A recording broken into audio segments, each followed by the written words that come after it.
Characteristics of an ideal antiseptic and disinfectant. Antiseptics and disinfectants are both widely used to control infections. They kill microorganisms such as bacteria, viruses, and fungi using chemicals called biocides. Disinfectants are used to kill germs on non-living surfaces, while antiseptics kill microorganisms on your skin. Thus, antiseptics are substances that kill or prevent the growth of microorganisms in living tissues.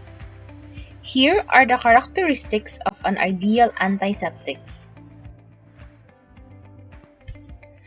1. It should have a broad spectrum of activity, which means that it must be effective against a wide variety of infectious agents, which includes the gram-positive and gram-negative bacteria, acid-fast bacteria, fungi, and virus. 2.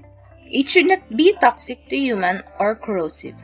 In practice, this balance between effectiveness and low toxicity for animals is hard to achieve. Some chemicals are used despite their low effectiveness because they are relatively non-toxic. 3.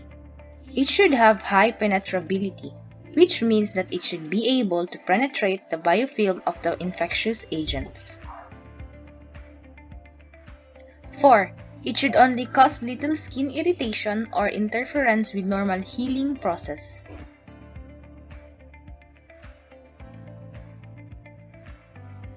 5. It should be fast-acting or rapidly effective and should be germicidal and doesn't allow the emergence of resistant pathogens. 6. It should not be inactivated by protein or organic matter or tissue debris. 7. It should have a pleasant odor or no odor to facilitate its routine use. 8. Should be soluble in water.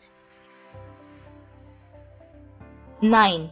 It should have residual action after rinsing. 10.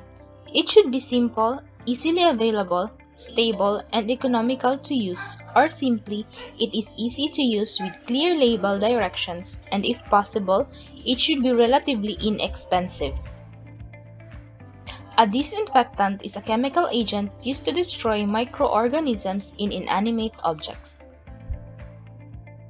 Here are the characteristics of an ideal disinfectant. 1. It can be washed easily with water. 2. Like the antiseptic, an ideal disinfectant should be able to penetrate the biofilm of the infectious agents. 3.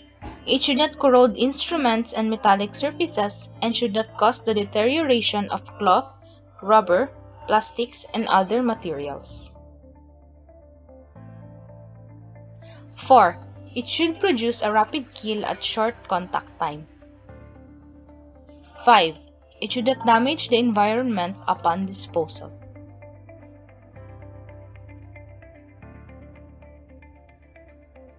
6. It should be economical or not prohibitively high in cost. 7. It should have an acceptable odor for patients and staffs. 8. Its effectiveness should not be diminished under certain conditions of disinfection, like the pH, temperature, and presence of organic materials.